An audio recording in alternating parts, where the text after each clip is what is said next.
Waalaikumsalam warahmatullahi wabarakatuh. Baiklah teman-teman, di sini saya akan memulai memaparkan hasil makalah saya yang berjudul merencanakan atau mengusulkan liputan pemberitaan. Merencanakan dan mempersiapkan liputan merupakan hal mendasar yang perlu dikuasai para jurnalis. Teknik peliputan pembahasan bagaimana jurnalis merencanakan, mempersiapkan, dan melakukan peliputan. Membahas teknik peliputan berarti juga membahas bagaimana cara media bekerja sebelum mereka memutuskan untuk meliputi suatu acara, kegiatan, atau peristiwa.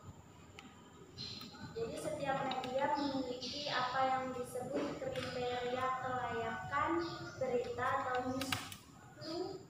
Selain itu mereka juga memiliki apa yang disebut kebijakan redaksional, editorial policy. Kriteria kelayakan berita itu bersifat umum dan tak jauh berbeda dengan satu media dan media yang lainnya.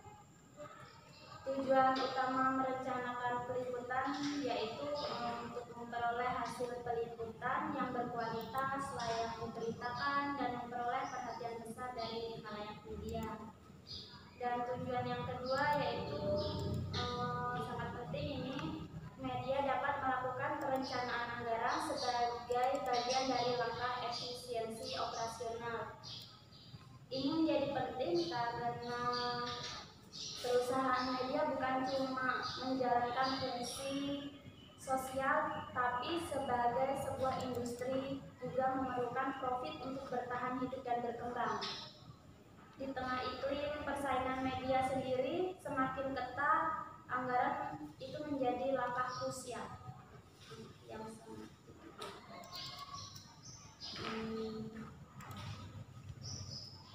kita lanjut merencanakan liputan. Untuk merencanakan liputan sendiri itu ada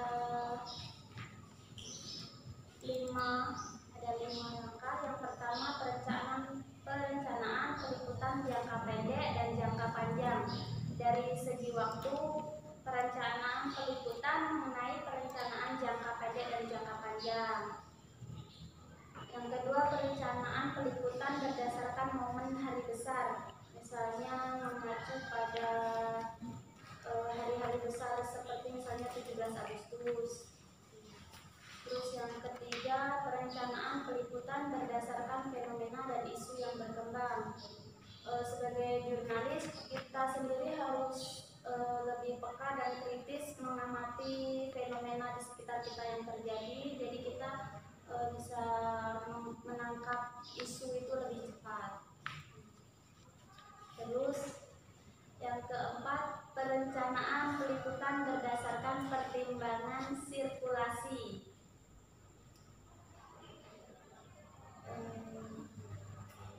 Yang kelima, perencanaan peliputan berdasarkan pertimbangan iklan atau marketing. Di dunia bisnis media, iklan itu sangat penting, sangat menunjang untuk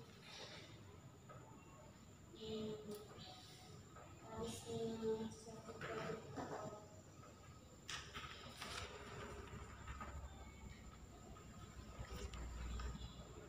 itu tadi merencanakan liputan. Yang kedua, persiapan liputan.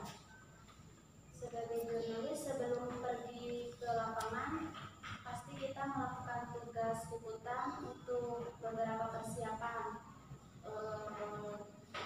Tentunya yang pertama memperbarui informasi, yang kedua melakukan riset kecil, yang ketiga membuat outline liputan, yang keempat mempersiapkan peralatan.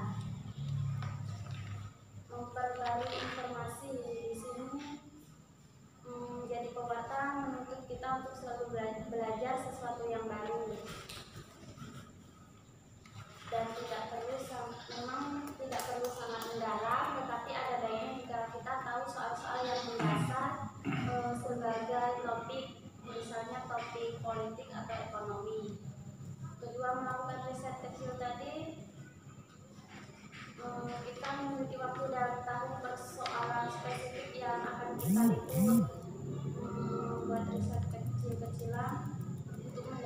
persoalan itu. Yang ketiga, membuat outline liputan. Yaitu langkah penting sebelum meliput, membantu pewarta untuk fokus pada penelusuran sumber utama peristiwa. Yang keempat, tadi mempersiapkan peralatan. Sebagai seorang peliput atau jurnalis, kita pasti membawa peralatan seperti misalnya buku kecil, pena kecil, dan juga kamera. Sekian penjelasan singkat dari saya. Jika ada yang ingin ditanyakan oleh teman-teman, silakan. Silakan, boleh bertanya. Saya dulu mau tanya ya. Saya mau tanya gini. Misalkan ini kan besok tuh ada acara Isra Mi'raj gitu ya. Nah, terus kita udah tahu nih temanya nih. Temanya adalah tentang Isra Mi'raj. Tempatnya di mana? Terus apa yang lagi yang kita lakukan untuk itu? Jadi dalam merencanakan apa lagi yang perlu direncanakan? Besok kan Isra Mi'raj. Ada acara nih di Masjid Baitul A'la. Nah, terus apa yang harus kita rencanakan sesuai dengan makalah tadi? Apa saja yang perlu kita siapkan? Kan kita sudah tahu tempatnya.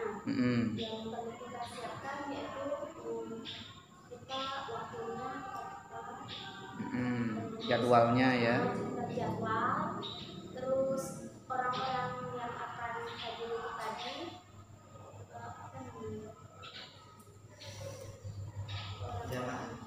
jamaahnya, terus pembicaranya kita harus mengetahui siapa dan dari mananya.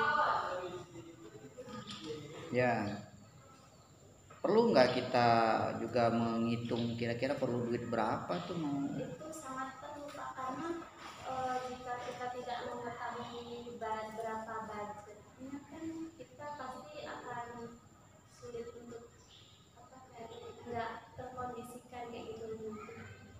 Budget apa maksudnya itu? Itu Jadi perlu nggak kita juga buat dalam perencanaan itu? Oh, misalnya kita kan mau merencanakan peliputan Isra Mi'raj ya. Kemudian kan kita udah tahu tempatnya, jamnya udah tahu.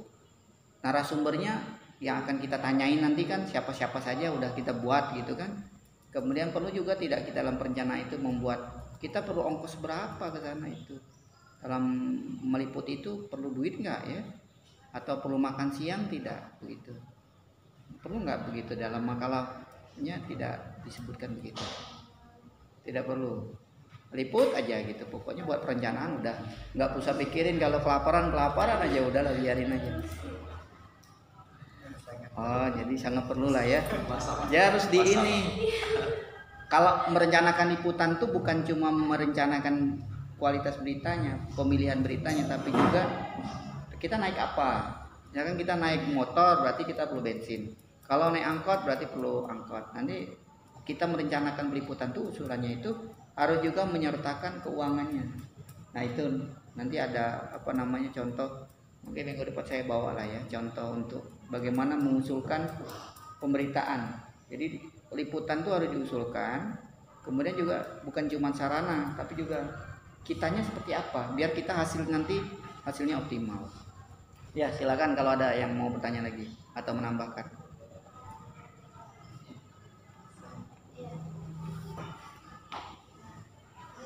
Terima kasih kepada saudara Ismail ya.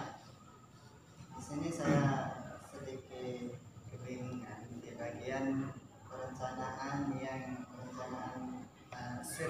surplus itu tadi. Nah itu ada yang tadi yang mana itu? Nah ya perencanaan sirkulasi itu. Nah itu gimana maksudnya tolong dijelaskan lagi contohnya gitu kan. Nah terus misalnya kan kita ini kerja di suatu perusahaan media kan. Nah, itu untuk menentukan apa yang hari ini apa yang harus kita liputkan itu terserah di kita pribadi atau harus koordinasi sama ketua redaksinya itu menentukan hari ini kita liputan di sana itu. Mungkin mungkin kan satu hari itu banyak kan kejadian-kejadian kan. Nah nanti kita itu harus menentukan kita hari ini liputan di sana itu di pribadi kita atau ada yang mengatur.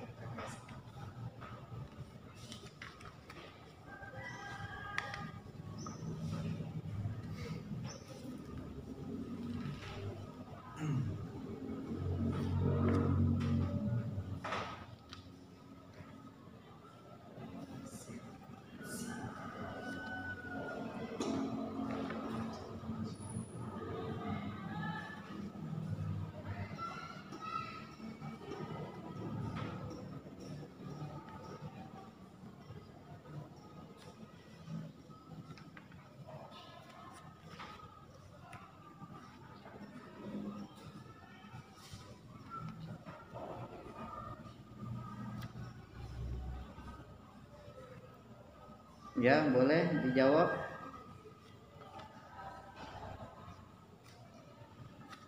Liputan itu seperti apa? Apakah sesuai dengan kehendak kita? Besok ada momen, saya mau meliput itu, atau ada yang mengarahkan gitu? Ya, jadi saya bantu jawab ya. Jadi liputan itu untuk merencanakan atau mengusulkan liputan itu tergantung dari redaksi. Jadi ada namanya rapat redaksi. Rapat redaksi itu ada proyeksi. Proyeksi itu adalah menggambarkan besok kita mau ngangkat tema apa. Jadi di rapat redaksi itu ada proyeksi. Nah, kalau bagian kita cuma jurnalis, wartawan biasa, maka biasanya kita akan diarahkan oleh redaksi, kamu meliput ke sana, udah ada jadwal. Kamu meliput ke sana ya, karena nanti kamu ambil tema tentang politik atau tentang pendidikan, tentang apa. Nah, itu dari redaksi, redaktur. Jadi tidak bisa dari wartawan sendiri. Wartawan itu jurnalis, kalau kita posisi sebagai wartawan biasa, maka yang harus kita siapkan adalah bagaimana meliput itu dengan bagus, hasilnya bagus, hasilnya komplit, berimbang, narasumbernya bagus.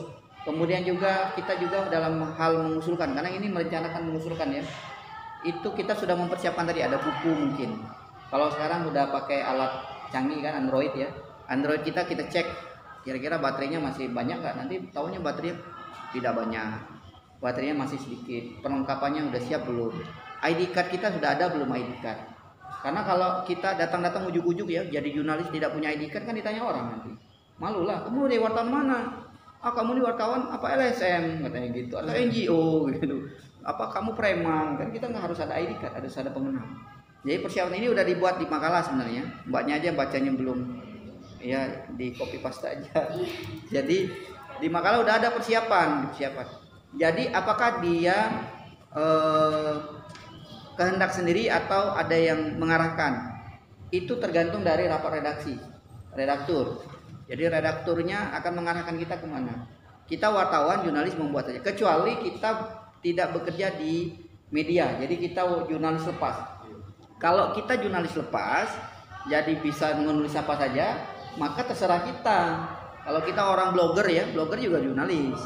WordPress, nanti menggunakan WordPress atau web yang lain-lain, atau kita mau nulis di web Facebook. Nah, maka itu terserah kita temanya.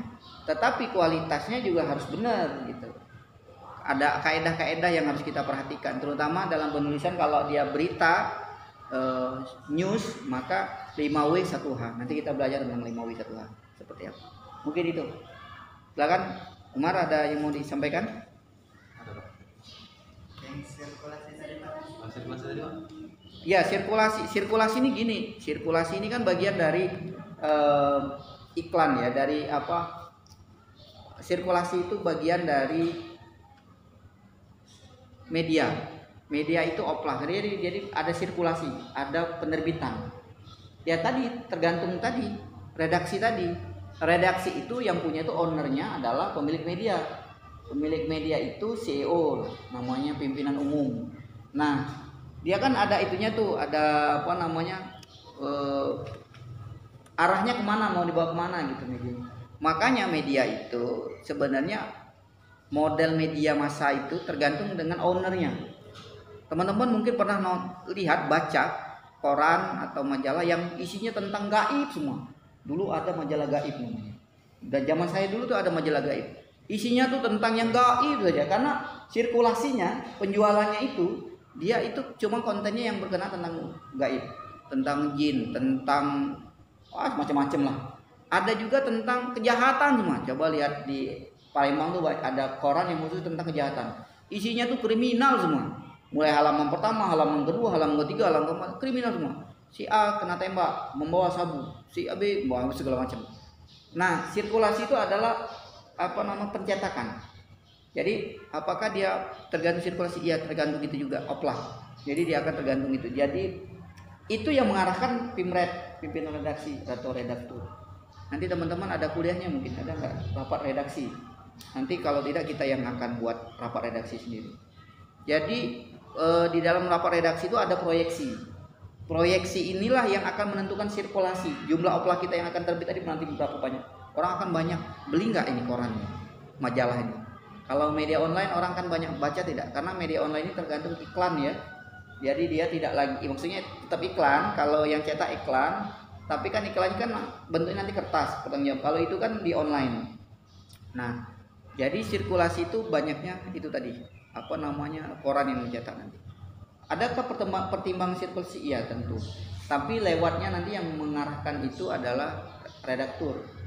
Jadi pimret. Jadi teman-teman nanti kalau teman-teman terlibat, kita punya media, misalkan punya media sendiri, kemudian teman-teman jadi jurnalisnya, wartawannya, maka teman-teman akan saya arahkan, di sana itu bagus tuh, tolong diliput di sana diliput. Nah nanti teman-teman meliput saja.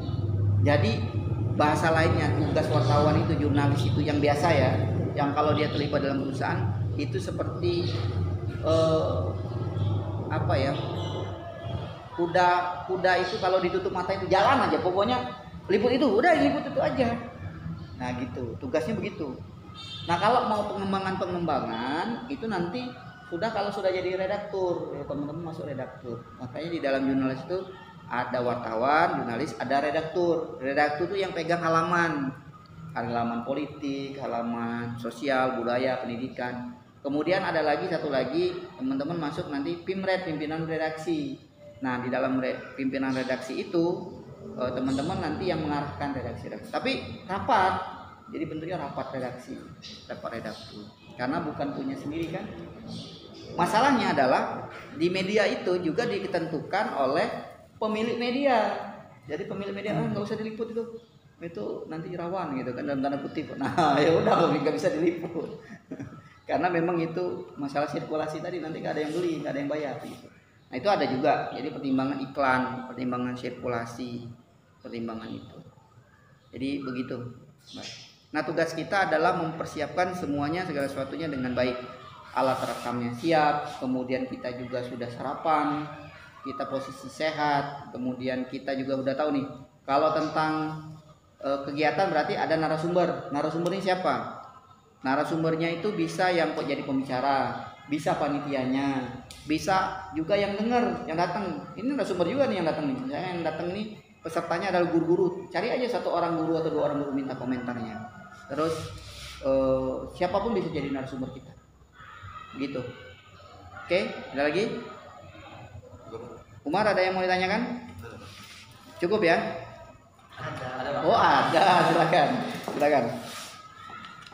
Oke, terima kasih kepada materi Mbak Usman telah menyampaikan materi pada siang hari ini. Di sini saya akan bertanya pada merencanakan dan mempersiapkan liputan.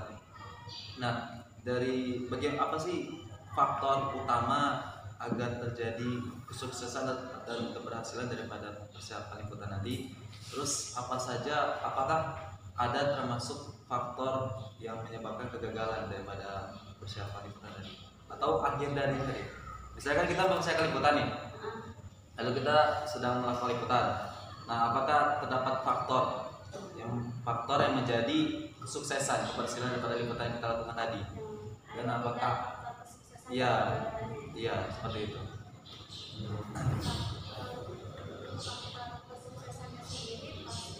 Pasti ada faktor kesuksesan dan kegagalan. Kalau untuk faktor kesuksesannya sendiri ya kesiapan itu tadi, kesiapan para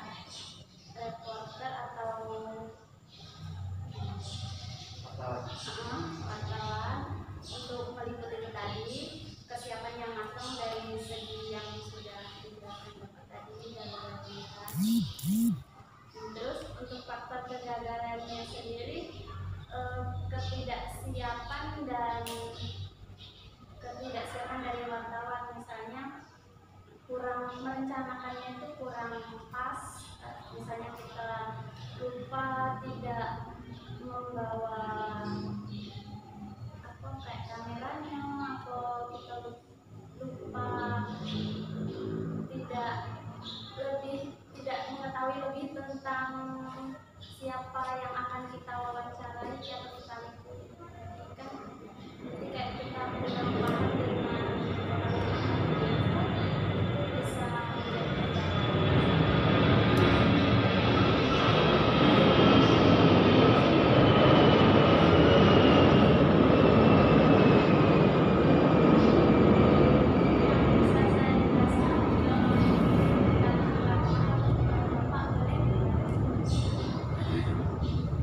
Ya, jadi keberhasilan utama itu adalah kesiapan dari jurnalis. Kegagalannya kalau kita nggak siap. Misalnya nggak siap dari sisi pertama tadi, kita nggak tahu narasumber kita. Jadi teman-teman itu harus tentukan dulu narasumber kita itu siapa yang mau kita wawancara. Kita udah tahu nih kegiatan, tempatnya udah tahu. Misalnya tadi kita Isra Mi'raj di Masjid Baitul A'la. Narasumbernya siapa? Oh, nanti narasumbernya adalah Pak Ustadznya. Kita baca kan, Ustadz Rojali. Misalnya tadi saya Ustadz Rojali. Ustadz siapa? Kemudian siapa lagi yang akan kita jadikan narasumber? Narasumber ini penting kita tulis. Kalau kita biar kita nggak bingung. Jadi pas di lapangan, oh saya harus ketemu ini, harus ketemu ini, ngomong dengan ini, ngomong ini. Kemudian menentukan waktu peliputan itu tadi. Udah kita siapin waktunya. Oh, nanti kita tentukan waktunya. Kemudian kalau misalkan kita mau ketemunya dengan orang narasumber kita itu nanti habis maghrib, dia bisanya, saya nggak bisa wawancara sekarang dek, habis maghrib. Berarti kita tentukan waktunya. Oh, habis maghrib kita buat jadwal mau ketemu narasumber atau lewat telepon kan. Lewat telepon aja, lewat telepon boleh. Sekarang kan boleh. Kalau dulu kan harus ketemu dengan narasumber. Jadi kita harus konfirmasi. Yang ketiga, kita mengusulkan atau membuat rencana biaya tadi. Biaya ini sebenarnya pengaruh untuk kita. Ya kalau nggak ada biaya ini juga repot. Minimal ada bensin lah, motor kita isinya bensin lah. Walaupun itu ya sama alat yang kita miliki untuk wawancara. Nah, itu berpengaruh juga. Jadi nanti teman-teman kita harus bisa menentukan itu berapa ongkosnya, berapa makan. Jadi bisa juga ongkos makan. Kemudian narasumber siapa saja. Nanti sudut pandang atau topik liputannya seperti apa. Kemudian informasi yang melatar belakangi. Jadi kita juga harus tahu nih, ini Isra Mi'raj yang apa sih? Tadi yang sudah dijelasin tadi ya oleh Mbak Gusmul, bahwasanya kita harus tahu, baca dulu. Wartawan tuh harus banyak baca. Harus tahu, misalkan bicara tentang Isra Mi'raj, harus tahu dulu kita Isra Mi'raj itu apa. Jangan sampai kita nggak tahu Isra Mi'raj itu apa. Jadi kalau kita nggak tahu Isra Mi'raj itu apa, maka akan jadi bumerang juga. Kita masa mau nanya narasumber, Bu, mau tanya nih Bu Husnul, Isra Mi'raj itu apa Bu Husnul? Oh, Isra Mi'raj itu perjalanan Rasulullah dari sini.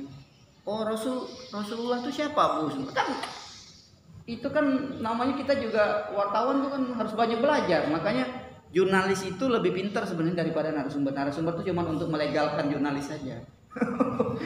Ya kan dia kan udah baca nih.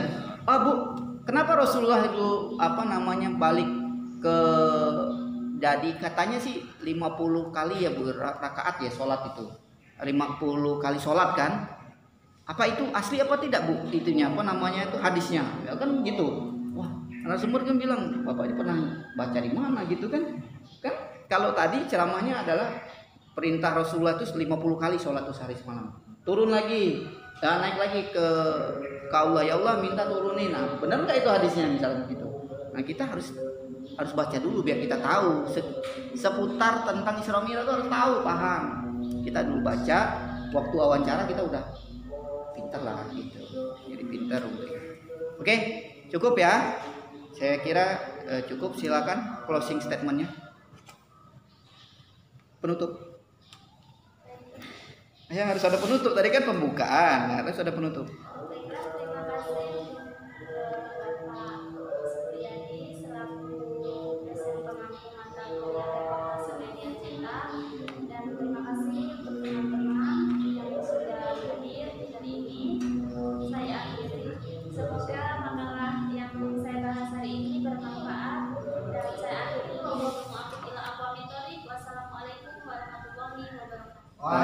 Waalaikumsalam.